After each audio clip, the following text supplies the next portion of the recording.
Selamat pagi Bapak Ibu yang terkasih. Pada hari ini kita kembali pada sapaan jemaat di Melalui Raya. Kita akan kembali mendengar firman Tuhan serta membaca firman Tuhan. Namun sebelumnya kita mari bersatu dalam doa. Mari kita berdoa. Ya Allah, kami bersyukur pada hari ini Engkau telah kembali membangunkan kami untuk dapat beraktivitas seperti halnya kami hari-hari kemarin. Namun Tuhan, biarlah mengawali hari ini kami ingin disapa oleh firman Tuhan. Biarlah Tuhan, firman Tuhan juga dapat mengawali hidup kami, serta Tuhan mampukanlah kami untuk dapat membaca, merenungkan, serta melakukan firman-Mu dalam kehidupan kami. Ya Tuhan, inilah doa kami yang kami panjatkan dalam Yesus Kristus. Kami berdoa dan mengucap syukur. Haleluya, amin. Ya Bapak Ibu, mari kita buka Alkitab kita dari Roma pasal 12 ayatnya yang ke-11. Demikian firman Tuhan. Janganlah kerajinanmu kendor, biarlah rohmu menyala-nyala, dan layanilah Tuhan. Demikian pembacaan Alkitab kita pada hari ini. Bapak Ibu, kita akan merenungkan firman Tuhan dengan judul Hidup dalam Kasih. Surat Roma terdiri dari dua bagian besar. Ayat pasal 1 sampai 11 berisi tentang penjelasan yang begitu panjang mengenai doktrin atau pengajaran kekristenan yang mendasar dan utama. Salah satu kewajibannya adalah sebagai umat Kristen, kita harus melakukan pekerjaan Tuhan atau melayaninya dengan giat sebagaimana ditulis oleh Roma. Pasal yang di ayat yang ke-11 dikatakan tadi, janganlah kerajinanmu kendor.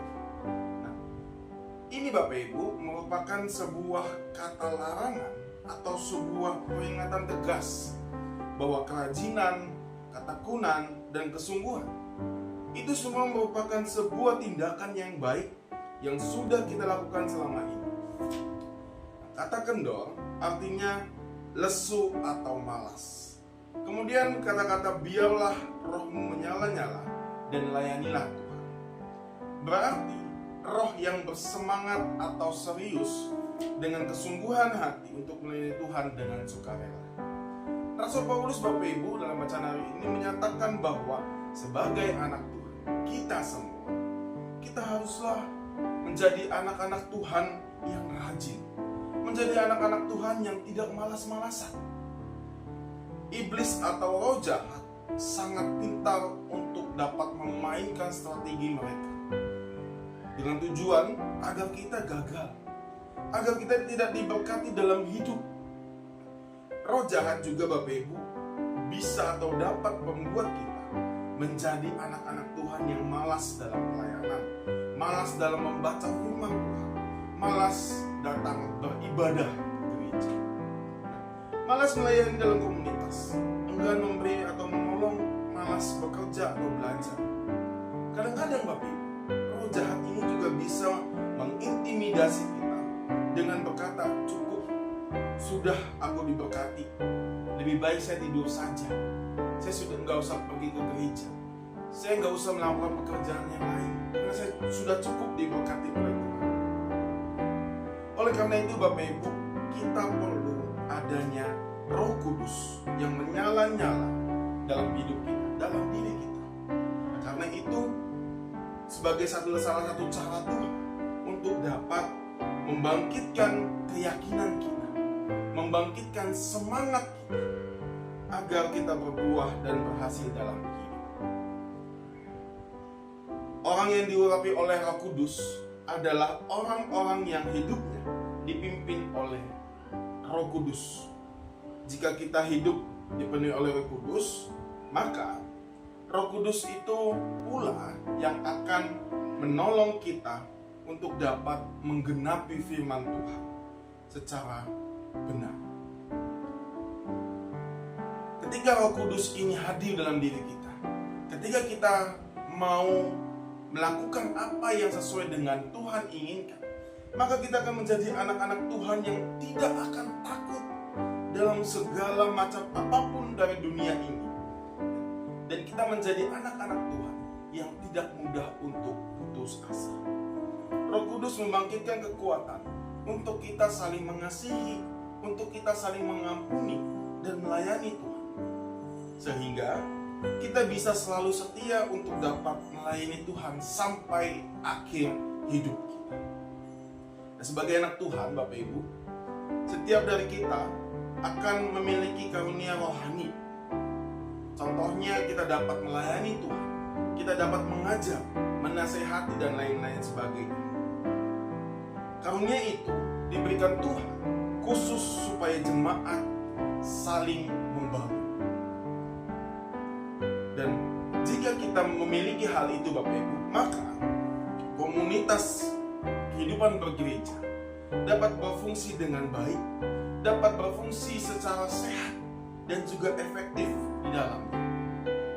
Setiap karunia Bapak Ibu yang kita miliki hendaknya bukan hanya kita simpan, tetapi hendaknya kita praktekkan di dalam kehidupan kita, di dalam bergereja, guna untuk dapat membangun jemaat, guna untuk membangun semangat jemaat untuk dapat terus melayani Tuhan.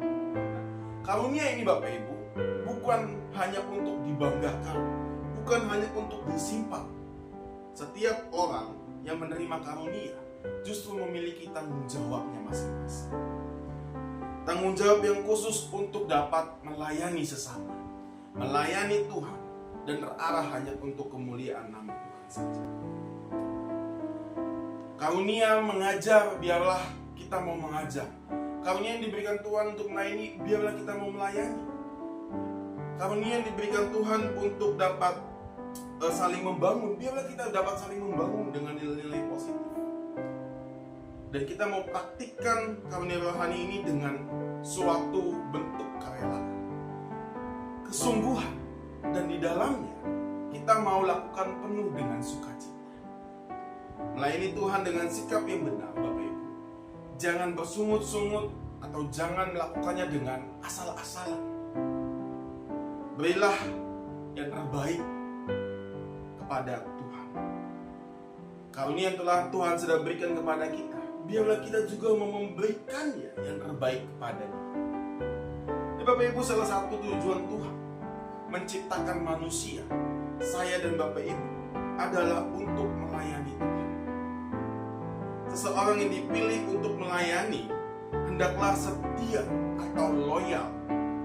Karena kesetiaan itu Bapak Ibu merupakan karakter Allah itu sendiri.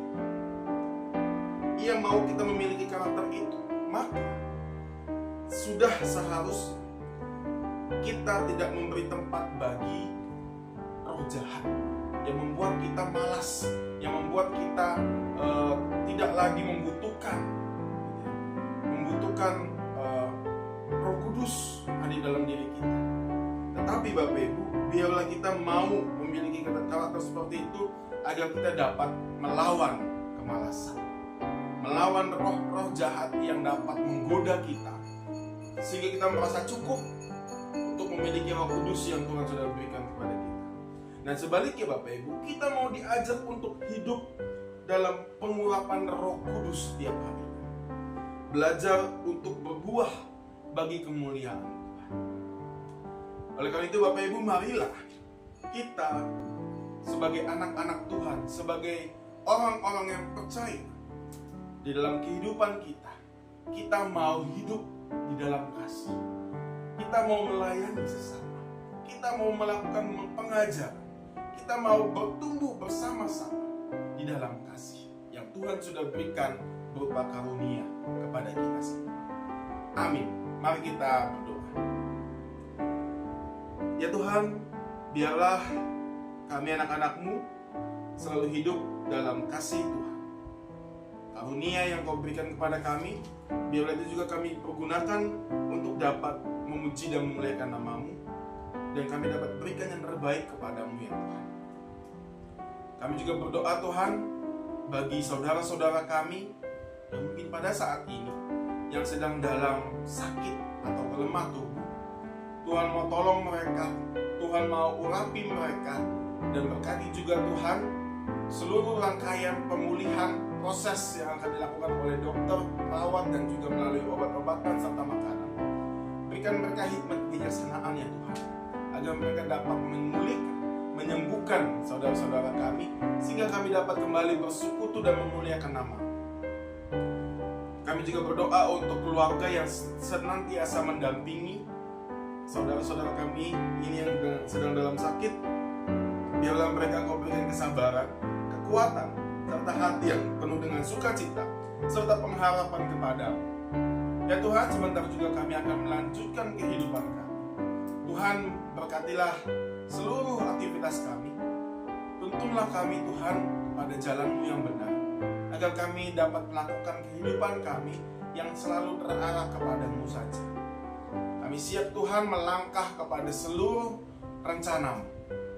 Apa yang akan Kau rencanakan pada hidup kami, kiranya dengan tuntunan-Mu, dengan karunia-Mu yang Kau berikan kepada kami dapat melaluinya penuh dengan sukacita.